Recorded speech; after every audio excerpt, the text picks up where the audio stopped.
Hello everyone, welcome to Neso school. हमने chapter 3 gender, religion and caste का सबसे पहला पार्ट जेंडर एंड पॉलिटिक्स खत्म कर लिया है। अब हम आ चुके हैं इस चैप्टर के दूसरे पार्ट में, मतलब रिलीजन, कम्युनलिज्म एंड पॉलिटिक्स में। आज के इस लेक्चर में हम समझने वाले हैं रिलीजियस डिफरेंसेस के बारे में और कैसे रिलीजन एंड पॉलिटिक्स एक दूसरे से रिलेटेड हैं। हमारे आज के लेक्चर का नाम है relation between religion and politics. तो देख लेते हैं इस लेक्चर के टॉपिक्स। जैसे मैंने आप सभी को बताया, हमारे इस लेक्चर का एक ही टॉपिक होने वाला है जिसका नाम है relation between religion and politics, जहां पर हम ये समझेंगे कि रिलीजन एंड पॉलिटिक्स एक दूसरे से कैसे रिलेटेड है और किस तरीके से हमारे देश में काफी सारे रिलीजन के बेसिस पे डिफरेंसेस हैं। ये टॉपिक आपके चैप्टर में यहां से लेकर यहां तक दिया गया है। तो बिना किसी देरी के शुरू करते हैं और देख लेते हैं हमारा सबसे पहला पॉइंट। यहां पर लिखा है, social division based on religious differences is not as universal as gender, but religious diversity is fairly widespread in the world today. आप सभी को याद होगा, इस चैप्टर के ओवरव्यू में मैंने आपको बताया था कि इस चैप्टर में हमें 3 सोशल डिविजन्स के बारे में पढ़ना है। सबसे पहले जेंडर डिवीजन, जिसके बारे में हम पढ़ चुके हैं, और अब हम आ चुके हैं दूसरे सोशल डिवीजन में जिसका नाम है रिलीजियस डिवीजन, जो कि रिलीजियस डिफरेंसेस पर बेस्ड है। अब यहाँ पर क्या लिखा गया है? यहाँ लिखा गया है कि जो सोशल डिवीजन रिलीजियस डिफरेंसेस पे बेस्ड होता है वो उतना यूनिवर्सल नहीं होता है जितना कि जेंडर डिवीजन यूनिवर्सल होता है। मतलब कि जेंडर के आधार पे जो डिफरेंसेस है, जेंडर डिवीजन जो है वो दुनिया के हर कोने तक है। यूनिवर्सल का मतलब क्या है? वो सार्वभौमिक है, वो हर जगह एप्लीकेबल है। अगर हम किसी भी कंट्री की बात करें तो हर कंट्री में, हर देश में जेंडर डिवीजन एग्जिस्ट करता है। लड़का और लड़की के बीच में डिस्क्रिमिनेशन एग्जिस्ट करता ही करता है, किसी ना किसी रूप में, फॉर्म में। लेकिन अगर हम बात करें रिलीजियस डिफरेंसेस के बेसिस पर सोशल डिवीजन की, तो ये सोशल डिवीजन उतना यूनिवर्सल नहीं है। ऐसा नहीं है कि हमारे दुनिया के हर एक कोने में, हर एक देश में रिलीजन के बेसिस पे लड़ाइयाँ हो रही है, या हर एक देश में रिलीजन के बेसिस पे ऑपरेशन है, या फिर किसी प्रकार का भेदभाव है। कुछ कंट्रीज है जहां पर रिलीजियस डिफरेंसेस ने सोशल डिवीजन का रूप लिया है, इसीलिए ये यूनिवर्सल नहीं है। लेकिन but religious diversity is fairly widespread in the world. लेकिन अगर हम बात करें रिलीजियस डाइवर्सिटी की, तो रिलीजियस डाइवर्सिटी पूरे वर्ल्ड में वाइड स्प्रेड है, फैली हुई है। अब सबसे पहले यहाँ पर आपका रिलीजियस डाइवर्सिटी और रिलीजियस डिफरेंसेस के बीच का डिफरेंस समझना जरूरी है। रिलीजियस डिफरेंसेस का मतलब क्या होता है कि डिफरेंट रिलीजन्स हैं, डिफरेंट धर्म के लोग हैं और उनके बीच में अंतर है। उनके कस्टम्स में, उनके ट्रेडिशंस में, उनके फेथ में, उनके बिलीफ में किसी प्रकार के डिफरेंसेस हैं। उन्हीं डिफरेंसेस को हम कहते हैं रिलीजियस डिफरेंसेस। और जब ये डिफरेंसेस में भेदभाव आने लग जाता है, जब डिस्क्रिमिनेशन शुरू हो जाता है, इनइक्वालिटी आ जाती है या लड़ाई झगड़े आ जाते हैं, तो ये डिफरेंस सोशल डिवीजन का रूप ले लेता है। वहीं पर अगर हम बात करें रिलीजियस डाइवर्सिटी की, तो रिलीजियस डाइवर्सिटी का मतलब है कि अलग अलग रिलीजन के लोग एक साथ एक ही जगह या एक ही देश में मिलकर रहते हैं।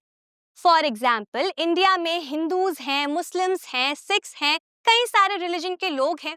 अब इन सभी के बीच में रिलीजियस डिफरेंसेस हैं, मतलब इन सभी के कस्टम्स अलग हैं, ट्रेडिशंस अलग हैं, फेथ अलग है, बिलीफ अलग है, तो उसको हम कहेंगे रिलीजियस डिफरेंसेस। वहीं पे इंडिया में ये सभी धर्म के लोग एक साथ मिलकर रहते हैं, तो इसे हम क्या कहेंगे? Religious diversity. तो यहाँ पे बोला गया है कि ये जो सोशल डिवीजन है डिफरेंसेस के बेसिस पे, ये यूनिवर्सल नहीं है। लेकिन अगर हम बात करें रिलीजियस डाइवर्सिटी की, कि लोग एक साथ मिलकर रहते हैं, तो ये वाइड स्प्रेड है। हमारे वर्ल्ड के कई सारी कंट्रीज ऐसी हैं जहां पर अलग अलग धर्म के लोग एक साथ मिलकर रहते हैं। अब देख लेते हैं नेक्स्ट पॉइंट। यहाँ लिखा है, Many countries, including India, have in their population followers of different religions. जैसे मैंने अभी आपको बताया कि अगर हम बात करें इंडिया की, तो इंडिया में भी कई सारे धर्म के लोग रहते हैं. तो इंडिया भी एक उन्हीं कंट्री का एग्जाम्पल है जहाँ की पॉपुलेशन में कई सारे ऐसे लोग हैं, फॉलोअर्स हैं, जो कि अलग अलग रिलीजन को फॉलो करते हैं. अगर मैं 2011 के सेंसस की बात करूं तो उसके मुताबिक इंडिया में टोटल 6 मेजर रिलीजन्स हैं जिनको लोग फॉलो करते हैं. इसीलिए हमारे देश को एक रिलीजियस नेशन भी कहा जाता है. तो इंडिया में क्या है, इंडिया में जो लोग हैं वो डिफरेंट रिलीजन्स को फॉलो करते हैं. अब देखते हैं next point. Unlike gender differences, the religious differences are often expressed in the field of politics. अगर हम बात करें जेंडर डिफरेंसेस की, तो जेंडर डिफरेंसेस जो हैं उनके बारे में ज़्यादा बातचीत नहीं होती थी पॉलिटिक्स में, पॉलिटिक्स की फील्ड में. और ये हमने पहले भी पढ़ा है जब हम जेंडर डिवीजन के बारे में पढ़ रहे थे कि जेंडर डिवीजन के बारे में, जेंडर डिफरेंसेस के बारे में उतनी ज़्यादा बात नहीं होती थी पॉलिटिक्स में, और आज भी बहुत कम होती है. लेकिन अगर हम बात करें रिलीजियस डिफरेंसेस की, तो रिलीजियस डिफरेंसेस के बारे में काफी बार काफी ज्यादा एक्सप्रेस किया जाता है पॉलिटिक्स की फील्ड में. इसीलिए कहते हैं कि पॉलिटिक्स में रिलीजन का काफी ज्यादा बड़ा रोल भी होता है, क्योंकि रिलीजियस डिफरेंसेस के बारे में एक्सप्रेस किया जाता है खुल के पॉलिटिक्स की फील्ड में. अब ये कैसे होता है और कैसे रिलीजन एंड पॉलिटिक्स एक दूसरे के साथ रिलेटेड है, इससे रिलेटेड इसको समझने के लिए आपके चैप्टर में 3 एग्जाम्पल्स दिए गए हैं. तो चलिए उन एग्जाम्पल्स को एक एक कर पढ़ लेते हैं और समझ लेते हैं कि क्या रिलेशनशिप है रिलीजन एंड पॉलिटिक्स के बीच में.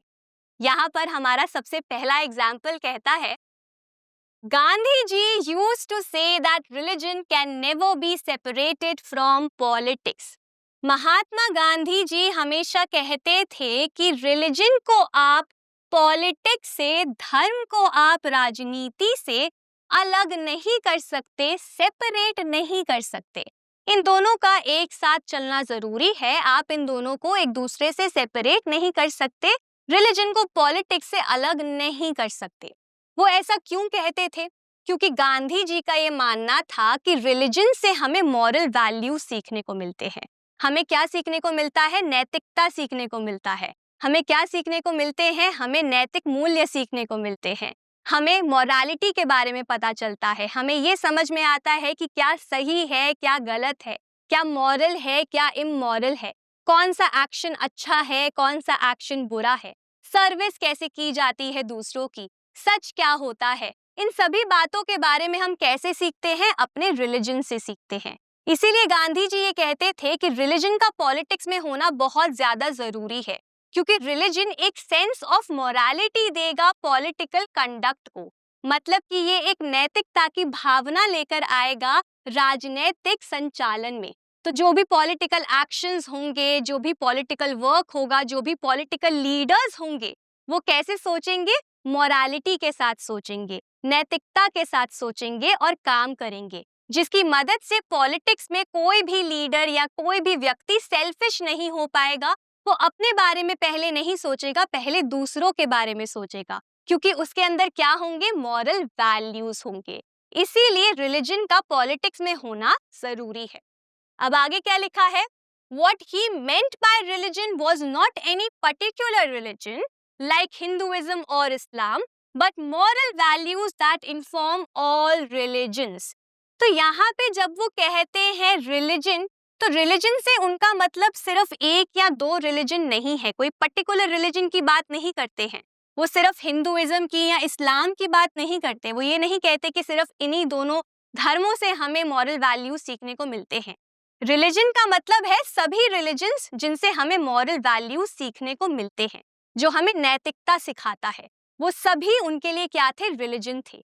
जहाँ से हम सीखते हैं धर्म के बारे में, जहाँ से हम सीखते हैं ट्रूथ के बारे में, अहिंसा के बारे में, जहाँ से हम जस्टिस के बारे में सीखते हैं, उनके लिए वो रिलीजन था. तो यहाँ पे वो किसी एक पर्टिकुलर रिलीजन की बात नहीं करते हैं, वो उन मॉरल वैल्यूज की बात करते हैं जो हमें हर धर्म से सीखने को मिलते हैं. अब आगे क्या लिखा है? He believed that politics must be guided by ethics drawn from religion. उनका ये बिलीफ था, उनका ये मानना था कि जो पॉलिटिक्स है, जो हमारे पॉलिटिकल लीडर्स हैं, जो पॉलिटिकल संचालन है, पॉलिटिकल वर्क है, कार्य है, वो गाइडेड होना चाहिए बाय एथिक्स जो कि हमें रिलीजन से मिलते हैं। मतलब कि रिलीजन से जो भी एथिक्स हम सीख रहे हैं, जो भी वैल्यूज के बारे में हम पढ़ रहे हैं, समझ रहे हैं, पॉलिटिकल वर्क में हमें उन्हें ही अप्लाई करना चाहिए। हमें नैतिकता के साथ पॉलिटिकल वर्क करना चाहिए, एथिक्स के द्वारा हमें संचालन करना चाहिए पॉलिटिकल फील्ड में। इसीलिए वो बोलते हैं कि रिलीजन को हम पॉलिटिक्स से सेपरेट नहीं करते, और इसी वजह से ये सबसे पहला एग्जाम्पल बन जाता है जो हमें बताता है कि कैसे रिलीजन एंड पॉलिटिक्स एक दूसरे से रिलेटेड है, क्योंकि रिलीजन एक मॉरल वैल्यू देता है पॉलिटिक्स को, सेंस ऑफ मोरालिटी लेकर आता है पॉलिटिकल कंडक्ट में। अब देखते हैं दूसरा एग्जाम्पल। यहाँ लिखा है, Human rights groups in India have demanded that the government should take special steps to prevent communal rights and protect religious minorities. अब सबसे पहले तो ह्यूमन राइट्स ग्रुप्स का मतलब समझ लेते हैं। ह्यूमन राइट्स का मतलब होता है मानव अधिकार, वो सभी अधिकार जो हमारे हैं क्योंकि हम एक मानव है, क्योंकि हम इंसान हैं। तो वो सभी राइट्स जो हमें दिए जाते हैं क्योंकि हम एक ह्यूमन बीइंग है, उन्हीं राइट्स को हम मानव अधिकार, ह्यूमन राइट्स कहते हैं। और जो लोग, जो ग्रुप्स इन ह्यूमन राइट्स को प्रोटेक्ट करते हैं, उन्हीं को हम कहते हैं ह्यूमन राइट्स ग्रुप्स, जो कि इंडिया में भी एग्जिस्ट करते हैं, जो प्रोटेक्शन के लिए काम करते हैं लोगों के राइट्स के। तो इंडिया में जो ह्यूमन राइट्स ग्रुप्स हैं, उन्होंने क्या डिमांड करी? उन्होंने बोला गवर्नमेंट को कि आपको स्पेशल स्टेप्स लेने चाहिए कम्युनल राइट्स को प्रिवेंट करने के लिए, कम्युनल राइट्स को रोकने के लिए। कम्युनल राइट्स का मतलब कि जो भी डिफरेंट रिलीजियस ग्रुप्स के बीच में लड़ाई होती है, झगड़े होते हैं, जो कि वायलेंट झगड़े होते हैं, जिन्हें हम राइट्स बोलते हैं, तो गवर्नमेंट को क्या करना चाहिए? गवर्नमेंट को स्टेप्स लेने चाहिए इन कम्युनल राइट्स को रोकने के लिए, उनको प्रिवेंट करने के लिए। और साथ ही साथ गवर्नमेंट को क्या करना चाहिए? प्रोटेक्ट करना चाहिए रिलीजियस माइनॉरिटीज को। रिलीजियस माइनॉरिटीज का मतलब है वो सभी लोग जो कि कम संख्या में एग्जिस्ट करते हैं धर्म के आधार पर। मतलब जो जो रिलीजियस ग्रुप संख्या में कम है, जिनकी पॉपुलेशन कम है, उन्हें को हम रिलीजियस माइनॉरिटीज कहते हैं। तो यहाँ पे लिखा है कि हमें क्या करना है? गवर्नमेंट को क्या करना चाहिए? उन्हें कम्युनल राइट्स को प्रिवेंट करना चाहिए, और जो भी रिलीजियस माइनॉरिटीज हैं, जो भी धर्म के आधार पर कम संख्या वाली कम्युनिटीज हैं, उन्हें प्रोटेक्ट करना चाहिए, उन्हें सुरक्षा देनी चाहिए, और उसके लिए उन्हें क्या करना चाहिए? स्पेशल स्टेप्स का सहारा लेना चाहिए। अब यहाँ पर ह्यूमन राइट्स ग्रुप से क्या किया? उन्होंने पॉलिटिकल एक्सप्रेशन किया, किसका? रिलीजन का। मतलब उन्होंने पॉलिटिक्स में एक्सप्रेस किया इस कंसर्न को कि धर्म के आधार पर जो लोग कम है संख्या में, आपको उन्हें प्रोटेक्ट करना चाहिए। आपको जो लड़ाई झगड़े हो रहे हैं रिलीजन के बेसिस पे, उन्हें प्रिवेंट करना चाहिए। तो यहाँ पे उन्होंने रिलीजियस कंसर्न को रेज किया, कहाँ पर? पॉलिटिक्स में। और इसी तरीके से पॉलिटिक्स का रोल जो है वो बढ़ गया रिलीजन में। और इसीलिए ये जो एग्जाम्पल है, ये दूसरा एग्जाम्पल है जो हमें रिलेशन बताता है रिलीजन एंड पॉलिटिक्स का, कि किस तरीके से अगर हमें लोगों को प्रोटेक्ट करना है, माइनॉरिटीज को प्रोटेक्ट करना है, अगर हमें राइट्स को कंट्रोल करना है, प्रिवेंट करना है, तो उसके लिए हमें हमारी सरकार की ज़रूरत है, उसके लिए हमें पॉलिटिकल एक्सप्रेशन की ज़रूरत है, हमारे पॉलिटिक्स की ज़रूरत है। इसी वजह से रिलीजन एंड पॉलिटिक्स एक दूसरे से सेपरेट नहीं हो सकते हैं, वो एक दूसरे से रिलेटेड हैं। अब देखते हैं थर्ड एंड लास्ट एग्जाम्पल। यहाँ लिखा है, Women's movement has argued that family laws of all religions discriminate against women. अब यहाँ पे एक फेमिनिस्ट व्यू है। यहाँ पे जो विमेन्स मूवमेंट है, जो फेमिनिस्ट हैं, वो ये आर्ग्यू करते हैं कि जो फैमिली लॉज होते हैं रिलीजन्स में, जो हर एक धर्म के अपने अपने फैमिली लॉज हैं, वो फैमिली लॉज डिस्क्रिमिनेट करते हैं, भेदभाव करते हैं महिलाओं के साथ अपने रिलीजन के अंदर। तो यहाँ पे क्या बोला गया है कि जो फैमिली लॉज है रिलीजन्स के अंदर वो डिस्क्रिमिनेट करते हैं विमेन के अगेंस्ट। अब सबसे पहले तो फैमिली लॉज का मतलब समझते हैं। इसका मीनिंग आप सभी के चैप्टर में ग्लॉसरी में दिया गया है, तो ग्लॉसरी की ही मदद लेते हैं और पढ़ लेते हैं फैमिली लॉज की डेफिनेशन। यहाँ पे लिखा है, family laws are those laws that deal with family related matters such as marriage, divorce, adoption, inheritance, etc. मतलब कि फैमिली लॉज वो लॉज होते हैं, वो कानून होते हैं जो डील करते हैं फैमिली रिलेटेड मैटर्स के साथ। मतलब जो फैमिली रिलेटेड मैटर्स के साथ डील करते हैं उनके लिए बनाए जाते हैं। कौन कौन से matters? For example marriage, divorce, adoption या फिर इनहेरिटेंस। अब यहाँ आगे क्या लिखा है? In our country different family laws apply to followers of different religions. अगर हम बात करें इंडिया की, तो इंडिया में हर एक रिलीजन के अपने खुद के फैमिली लॉज हैं और जो लोग उन रिलीजन से बिलोंग करते हैं, उस पर्टिकुलर रिलीजन से बिलोंग करते हैं, उन्हें उसी रिलीजन के फैमिली लॉज को फॉलो करना पड़ता है। तो हमारे देश में क्या है, जितने भी रिलीजन्स हैं, चाहे वो हिंदुइज्म हो, चाहे वो इस्लाम हो, सभी के अपने अपने फैमिली लॉज हैं और जो लोग उस रिलीजन से बिलोंग करते हैं उन सभी लोगों को वही फैमिली लॉज को फॉलो करना पड़ता है, चाहे वो मैरिज में हो, डाइवोर्स में हो, अडॉप्शन के मैटर्स में हो या कोई भी फैमिली के मैटर्स से रिलेटेड हो। तो फैमिली लॉज क्या है? फैमिली लॉज वो लॉज है जो कि फैमिली रिलेटेड मैटर्स से डील करते हैं और उनके लिए बनाए जाते हैं। तो यहाँ पे हमारे पॉइंट में क्या लिखा है कि जो भी ये फैमिली लॉज है ये डिस्क्रिमिनेट करते हैं महिलाओं के साथ। तो यहाँ पे विमेन्स मूवमेंट की क्या डिमांड है? यहाँ लिखा है, they have demanded that government should change these laws to make them more equitable. वो कहते हैं गवर्नमेंट को कि आप क्या करिए, आप फैमिली लॉज के उन लॉज को बदलिए, चेंज करिए जो कि अनइक्वल हैं और उनको और ज्यादा इक्वल बनाइए, मतलब इक्विटेबल बनाइए लड़कों के लिए और लड़कियों के लिए। तो यहाँ पे क्या हुआ? यहाँ पे फैमिली लॉज में जो भी डिस्क्रिमिनेशन था लड़कों और लड़कियों के बीच में रिलीजन के अंदर, उस डिफरेंस को, उस डिस्क्रिमिनेशन को खत्म करने के लिए गवर्नमेंट को इन्वॉल्व करा गया। करेक्ट? वहां पे पॉलिटिक्स को इन्वॉल्व किया गया, क्योंकि अगर सरकार नहीं होगी, पॉलिटिक्स नहीं होगा, तो कैसे हम किसी लॉ को हमारे देश में बदलेंगे? लॉज को बदलने के लिए हमें किसकी जरूरत है? हमारी सरकार की जरूरत है, हमारे पार्लियामेंट की जरूरत है। इसीलिए और इसी तरीके से रिलीजन एंड पॉलिटिक्स जो है वो एक दूसरे से कनेक्ट हो जाते हैं और इसीलिए इन दोनों का एक दूसरे की फील्ड में बहुत ज्यादा रोल होता है। तो यहाँ पर भी यही हुआ कि विमेन्स मूवमेंट ने कहा कि रिलीजन के अंदर फैमिली लॉज के थ्रू डिस्क्रिमिनेशन किया जाता है महिलाओं के साथ, तो इसीलिए गवर्नमेंट को क्या करना चाहिए, उन लॉज को बदल देना चाहिए और इन सभी लॉज को इक्विटेबल बनाना चाहिए, इक्वल बनाना चाहिए। हमारे देश का एक एग्जाम्पल मैं आपको देती हूँ। तो फॉर एग्जाम्पल ट्रिपल तलाक का लॉ, तो वहां पर क्या हुआ? वहां पे भी एक फैमिली लॉ को बदला गया। क्यों बदला गया? इक्वालिटी को क्रिएट करने के लिए। तो वहां पर भी रिलीजन और पॉलिटिक्स जो थे वो एक दूसरे के साथ क्या होते हैं, मिक्स हो जाते हैं। और इसीलिए ये थर्ड एग्जाम्पल है इस बात को प्रूव करने के लिए कि रिलीजन एंड पॉलिटिक्स एक दूसरे से रिलेटेड हैं।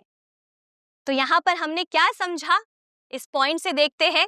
यहाँ लिखा है, all these instances involve a relationship between religion and politics। तो यहाँ हमने क्या देखा तीनों एग्जाम्पल्स में कि ये तीनों ही एग्जाम्पल्स हमें ये दर्शाते हैं, ये बताते हैं कि एक रिलेशनशिप है, एक रिश्ता है रिलीजन और पॉलिटिक्स के बीच में, और ये दोनों ही एक दूसरे के लिए काफी हद तक जरूरी भी है। आगे क्या लिखा है? But they do not seem very wrong और डेंजरस। लेकिन जब हमने ये सभी एग्जाम्पल्स को पढ़ा तो इन एग्जाम्पल्स को पढ़ने के बाद हमें ये नहीं लगा कि ये डेंजरस है या ये किसी भी तरीके से गलत है, ये रिलेशनशिप रिलीजन और पॉलिटिक्स का। क्यों? क्योंकि एक जगह हमने विमेन्स के इक्वालिटी के लिए डिमांड करी, हमने लॉज को बदलने की डिमांड करी, दूसरी तरफ हमने माइनॉरिटी के राइट्स के लिए डिमांड करी, और तीसरी तरफ हमने ये बोला कि पॉलिटिक्स को हमें और मॉरल बनाने के लिए, मॉरालिटी को लाने के लिए, एथिक्स को लाने के लिए हमें रिलीजन को इन्वॉल्व करना पड़ेगा। तो इन तीनों ही एग्जाम्पल से हमें यही समझ में आता है कि इन दोनों का रिलेशनशिप जो है ये गलत नहीं है या रिस्की नहीं है, डेंजरस नहीं है। अब देखते हैं next point. Ideas, ideals and values drawn from different religions can and perhaps should play a role in politics. In fact, हमें यहाँ पे क्या पता चलता है कि जो आइडियाज होते हैं, विचार होते हैं, जो आदर्श होते हैं, वैल्यूज होते हैं, जो हमें डिफरेंट रिलीजन से मिलते हैं, इनको हमें इन्वॉल्व करना चाहिए पॉलिटिक्स में। इनका एक इम्पॉर्टेंट रोल होता है पॉलिटिक्स की फील्ड में, पॉलिटिक्स में। अब देखते हैं next point. People should be able to express in politics their needs, interest and demands as a member of a religious community. यहाँ पे क्या लिखा है? यहाँ लिखा है कि जो लोग हैं उनके पास ये राइट होना चाहिए, उनके पास ये एबिलिटी होनी चाहिए कि वो अपने विचारों को, वो अपनी ज़रूरतों को, अपने इंटरेस्ट को, अपनी डिमांड्स को एक्सप्रेस कर सके पॉलिटिक्स में। वो सरकार को बता सके कि उन्हें क्या ज़रूरत है, उन्हें क्या चाहिए या उन्हें क्या नहीं चाहिए। उनके पास ये अधिकार होना चाहिए, उनके पास ये क्षमता होनी चाहिए, ये एबिलिटी होनी चाहिए कि वो अपने विचारों को, अपनी नीड्स को, अपने इंटरेस्ट को एक्सप्रेस कर सके पॉलिटिक्स में, भले ही वो किसी भी रिलीजियस कम्युनिटी से बिलोंग करें, वो किसी भी धर्म के हो, ये मैटर नहीं करता है, क्योंकि वो एक डेमोक्रेटिक कंट्री के नागरिक हैं। और एक डेमोक्रेसी में हर किसी के पास अधिकार होना चाहिए कि वो अपने विचारों को एक्सप्रेस कर सके, अपने इंटरेस्ट को एक्सप्रेस कर सके पॉलिटिक्स में। अब देखते हैं next point. Those who hold political power should sometimes be able to regulate the practice of religion so as to prevent discrimination and oppression. अब यहाँ पर क्या दिया है? यहाँ पर ये लिखा गया है कि जिन लोगों के पास पॉलिटिकल पावर होती है, मतलब कि जो हमारे पॉलिटिकल लीडर्स हैं, जिनके पास पॉलिटिकल पावर है, उनको भी ये अलाउ होना चाहिए, उनके पास भी ये एबिलिटी होनी चाहिए कि वो कभी कभी, हमेशा नहीं लेकिन कभी कभी रेगुलेट कर सके, मेंटेन कर सके रिलीजन के प्रैक्टिस को। मतलब वो इस बात का ध्यान रख सके कि किसी भी रिलीजन के अंदर डिस्क्रिमिनेशन नहीं हो, किसी भी रिलीजन के अंदर ऑपरेशन ना हो, दो रिलीजन्स के बीच में भी ऑपरेशन ना हो, डिस्क्रिमिनेशन ना हो। और इसके लिए क्या जरूरी है कि हम पॉलिटिकल लीडर्स को, हम उन लोगों को भी ये एबिलिटी दे जिनके पास पावर है कि वो इन्वॉल्व हो सके इन मैटर्स में। फॉर एग्जाम्पल फैमिली लॉज के मैटर्स में अगर कोई भी लॉ ऐसा है जो कि डिस्क्रिमिनेटरी है, जो भेदभाव कर रहा है, जो ऑप्रेस कर रहा है किसी को, तो उन लॉज में इन्वॉल्व होने के लिए, उन लॉज को बदलने के लिए एबिलिटी होनी चाहिए हमारे पॉलिटिकल लीडर्स के पास। जैसे कि आम जनता के पास ये एबिलिटी होनी चाहिए कि वो पॉलिटिक्स में अपनी इच्छाओं को एक्सप्रेस कर सके। सिमिलरली पॉलिटिकल लीडर्स के पास, उन लोगों के पास जिनके पास पावर है, उनके पास भी ये एबिलिटी होनी चाहिए कि वो भी रेगुलेट कर सके रिलीजन की प्रैक्टिस को, ताकि वो इस बात का ध्यान रख सके कि भेदभाव ना हो और ऑपरेशन ना हो। अब आगे क्या लिखा है? These political acts are not wrong as long as they treat every religion equally. यहाँ क्या लिखा है कि ये जो पॉलिटिकल एक्ट्स है, मतलब किसी लॉ को बदलना, रिलीजन में इन्वॉल्व होना, ये जो भी पॉलिटिकल एक्ट्स हैं ये गलत नहीं है, लेकिन ये सिर्फ तब तक गलत नहीं है जब तक ये सभी रिलीजन को इक्वली ट्रीट कर रहे हैं। मतलब अगर हमारी सरकार या अगर कोई भी ऐसा पॉलिटिकल एक्ट होता है जो कि डिस्क्रिमिनेट कर रहा है अलग अलग रिलीजन्स के बीच में, जो सब रिलीजन्स को इक्वली ट्रीट नहीं कर रहा है, तब वो पॉलिटिकल एक्ट गलत कहलाएगा और तब वो डेंजरस भी बन जाएगा हमारे देश की यूनिटी के लिए। तो ये जो पॉलिटिकल एक्ट्स हैं ये सिर्फ तब तक सही हैं, तब तक गलत नहीं है जब तक ये सभी पॉलिटिकल एक्ट्स हर एक रिलीजन को इक्वली ट्रीट कर रहे हैं। लेकिन अगर ये इक्वली ट्रीट नहीं करेंगे, फेवर करेंगे या ऑपरेशन होगा, डिस्क्रिमिनेशन आएगा, तो उस सिचुएशन में ये सभी पॉलिटिकल एक्ट्स गलत हो जाएंगे और ये जो रिलेशनशिप है रिलीजन एंड पॉलिटिक्स का, ये बहुत ज़्यादा रिस्की हो जाएगा और डेंजरस हो जाएगा। लेकिन अगर बात है एक्सप्रेशन की, कि लोगों की नीड्स को एक्सप्रेस करने के लिए या फिर उनके इंटरेस्ट को एक्सप्रेस करने के लिए या डिस्क्रिमिनेशन को कम करने के लिए, इन सब मैटर्स में अगर हम देखें तो रिलीजन एंड पॉलिटिक्स का रिलेशनशिप गलत नहीं है, डेंजरस नहीं है। तो आज इसी के साथ हमने ये समझ लिया है कि रिलीजन एंड पॉलिटिक्स का क्या एक दूसरे के साथ रिलेशनशिप है। इसी के साथ हमारा ये टॉपिक, जिसका नाम था relation between religion and politics, यहीं पर खत्म होता है। मैं उम्मीद करती हूँ कि आप सभी को ये लेक्चर अच्छा लगा होगा, आपको अच्छे से ये सब समझ भी आया होगा कि क्या रीजंस हैं जिनके वजह से रिलीजन एंड पॉलिटिक्स एक दूसरे से रिलेटेड हैं और क्यों ये सही है और कब तक ये सही है। आज के लिए बस इतना ही। अब मैं मिलूंगी आपसे अगले लेक्चर में एक नए इंटरेस्टिंग टॉपिक के साथ। Thank you.